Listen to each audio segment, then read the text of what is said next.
Hi, Assalamualaikum. My name is Aiman and I'm from Limitless Group.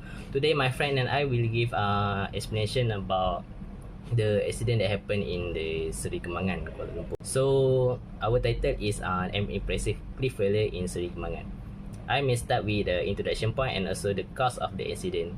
The other point will be continued with my friend. And firstly, we need to know that Malaysia is a country in South Asia with a tropical climate. So it has heavy rain nearly every month of the year, especially from October to February. So Malaysia experience landslide, especially this monsoon, when rainfall can easily reach about 700 mm per month. So on 25 January 2022, we have been surprised that an accident have been happened in Seri Kembangan, a Malaysian neighborhood of Kuala Lumpur. A large and impressive cut slope failure occurred on the banks of a drainage channel. So the rain at the time of the incident caused the drain to burst, and the parking area and a portion of the road were affected by the fall of a 9-meter tall and 19-meter long cliff. Luckily, it did not involve any victim, but it was a stroke of bad luck to 5 cars which they parked nearby. They suffered from damage as the cliff they were standing by has broke away. So why this accident happened? It is from the base of investigation. The pipe leakage and groundwater possible reason behind this incident. So in addition, they also found out that water from the commercial area have entered the site. So what I want to highlight here, two possible actually there are two possible reasons which came from the heavy rain and also the groundwater. I will explain first about the heavy rain. Soil became saturated after a period of heavy rainfall, which raised pore water pressure. So the soil will lose its strength and cohesiveness and become more prone to slide when it is completely soaked. So like basically rainwater add weight to the soil and which raise the stress on slope and may cause the material shear strength to be acid. So that's why the landslide could be happen. The other point is groundwater. Like I said earlier, they found out that amount of water from the commercial area have entered the site, which mean under the soil it have accumulated number of water, which it is a big reason why the landslide could be happen. So this decrease the soil strength and also increase their pore water pressure. So landslide may result from this situation which undermines the rock and soil bar. As the moisture seep into the soil or rock layers, it might function as a lubricant between them. That's why it decreasing the friction and raising the possibility of the soil to be slide. So that's why the landslide could be happen.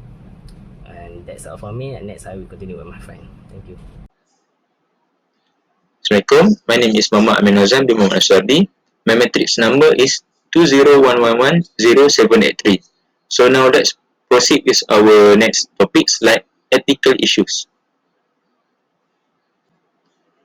Before we proceed with the ethical issues, let's see the location for the incident. Taman Lestari Perdana is located in Seri Kembangan, which is known for its double-story homes situated close to key areas like Puchong, Cyberjaya, Putrajaya and Southwest Seri Kembangan. Villa Avenue and Lestari Mansion are nearby. So we can conclude that there is commercial buildings which is can contribute to the compromise of the roads, which is landslide. So for the ethical issues and pipeline maintenance, the ethical responsibility of companies managing pipelines includes by safeguarding their integrity to prevent groundwater contamination that could lead to landslide. And then there must be a transparency regarding potential dangers is crucial for our community's safety. For landslide risk and hydrogeology, landslide in the area are associated with water-related factors like decreased suction, rising groundwater tables, poor water pressure, and seepage erosion.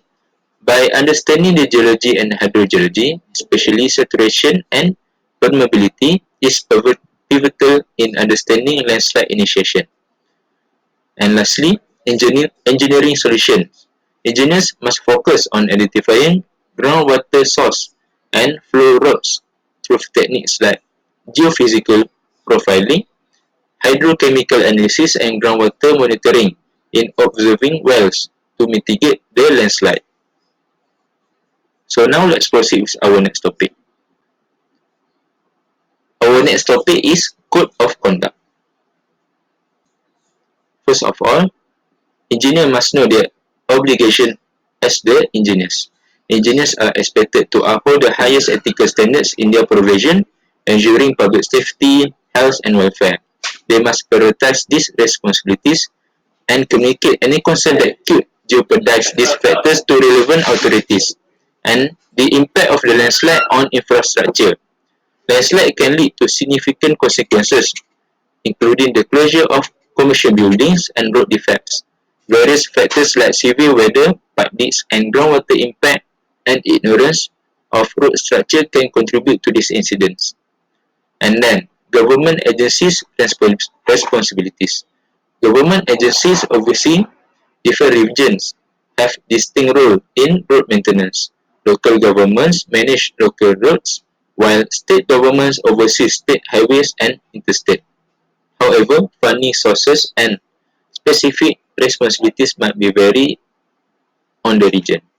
And lastly, connected infrastructure maintenance. Apart from the roads, state and local governments are responsible for maintaining other connected infrastructure elements like bike lanes, traffic signals, sidewalks, and street lighting. So I'm gonna present about the risk assessment of this assignment. So about risk assessment, understanding risk assessment. It is a systematic evaluation of potential risks. So risk assessment is a methodical approach to assess potential risks, hazard, and uncertainties that could impact the organization, project, activity, or progress. The process includes the identification, analysis, and also evaluation of various factors that could lead to adverse event or situation. The main objective of the risk assessment is to determine the probability of these risks occurring, the potential impact they may have. So how to calculate risk? It's just probability times with severity. So in the table we can look at the severity and likelihood. So likelihood is the probability. So when um, the likelihood is 5 and the severity is 1, the probability is almost certain and severity is significant. So the point is just 5 rather than if the likelihood is 5 then severity is 5. So the point is 25, which is high, and we can see at the table where the green color is low, yellow color is medium, and the red color is high point for risk assessment. So when using the risk metric, there are several steps, which is assess severity, which we determine the level of severity, evaluate likelihood, assess the probability or likelihood, like in the table. Also determine the risk level. The risk level is found at the intersection of the severity and likelihood classification on the matrix. Also infer danger level, which is the risk of metric intersection provide an understanding of the danger level based on severity and likelihood. And also prioritize measure. Use the relative risk value derived from the metric to prioritize action based on the table. And then this is the table 2, where we allocate the point of the risk, where 1 to 4 point is a low risk, 5 to 12 is medium, and 15 to 25 is high. So there are different action we need to take on based on the risk level, which is if is if is it high, the action need to be quick and be important to make sure the risk is under control. The medium is just need to define strategy to hazard control, and when it's green or low risk value, there are still need to be taken action, but it's not to be done quickly. So this is the risk assessment analysis for the landslide in Seri Kembangan, which is the hazard identification is pipe leakage from various factors and poses risks to infrastructure, property, and the environment. So the hazard is weakened ground structure from the pipe leakage. So what the effect? The over time, pipe can corrode due to chemical reaction with water or soil, leading to weakening and eventual leaks. So what the step or existing risk control we need to be take is develop and follow structured maintenance schedule. This include activities like cleaning, corrosion protection, and timely repairs or replacement of aging or damaged pipe. So the likelihood of the pipe leakage is 2, while the severity is 4. So by times 2 times by 4 is 8. So the risk point is 8. We take a look of other hazard, which is prolonged heavy rainfall. It, it is also weaken the ground structure. In the cause is intense or prolonged rainfall saturates the soil, increasing its weight and also reducing the stability. So how we control this is by implement monitoring system to track rainfall pattern and also soil moisture level. Install drainage system to redirect excess water and stabilize slope with appropriate vegetation. So the likelihood of a heavy rainfall is 5 because in Malaysia there is quite a lot of heavy rainfall, and also the severity is 4. So we times the likelihood and the severity, we can get the risk, which is 20, which is quite high risk for heavy rainfall. So we take a look of another table. This table, this is the hazard is seismic activity such as earthquake and associated ground shaking, which is a natural disaster which can cause accident. So what is the effect is earthquake can induce landslide due to ground shaking and also increased pore pressure.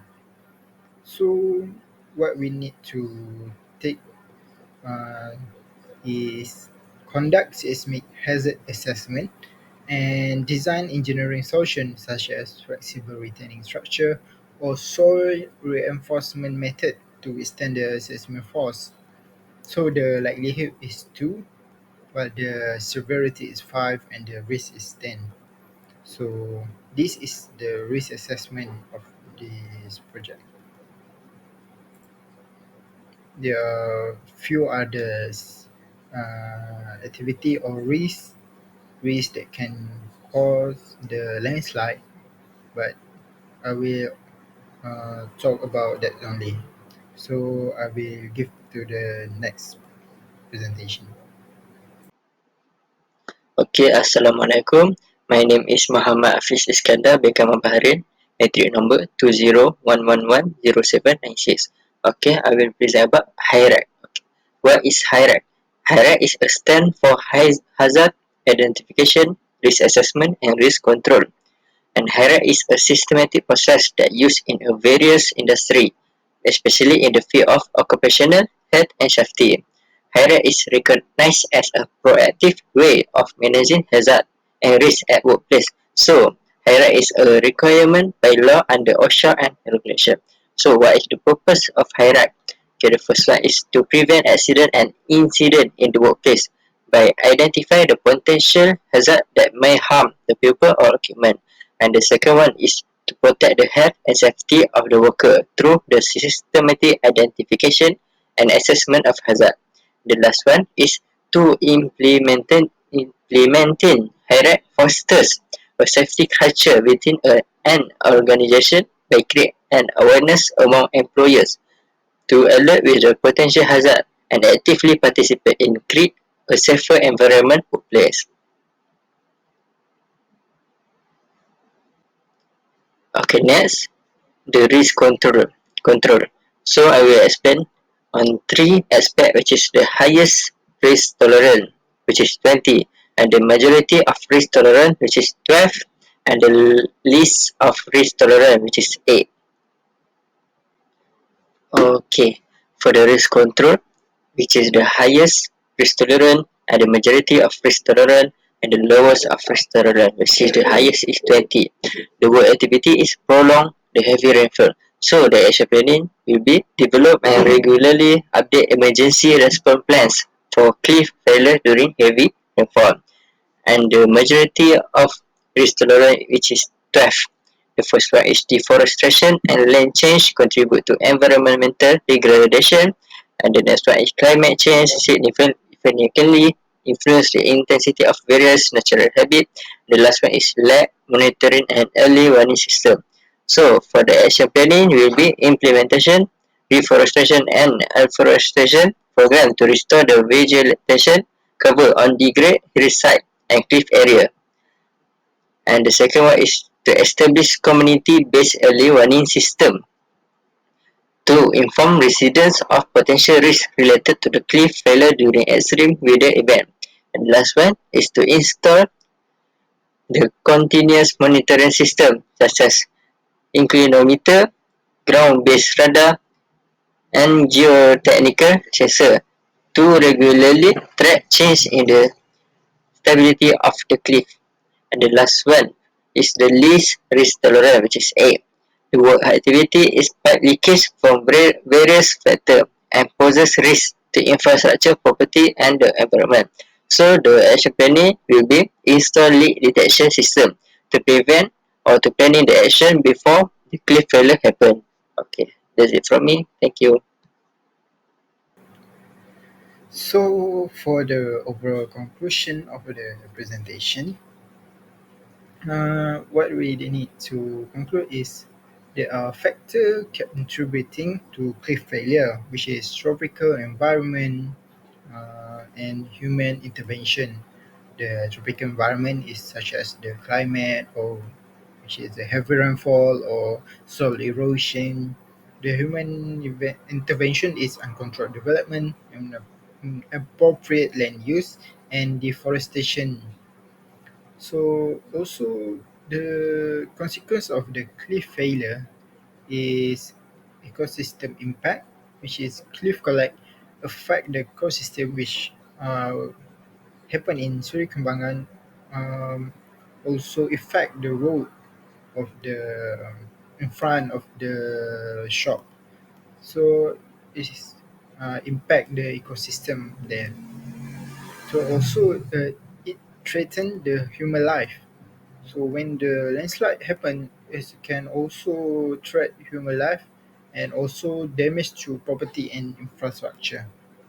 So the required strategies and action that we will need to do is sophisticated monitoring system, which is we implement advanced monitoring system that can have early detection or prediction of potential failure, also reforestation and erosion control. Restoring vegetation and implement erosion control measure can mitigate soil erosion and enhance stability. So the role of professional engineer is also important for preventing the landslide from happen, which is engineer have a role to ensure the public safety in any project that they have done. So an engineer need to follow the code of conduct and ethics in working in successing a project. So also they need to follow the technical expertise, where is technical expertise is crucial in designing and implementing measures to prevent failure. So that's all from us from Group Limitless. So thank you.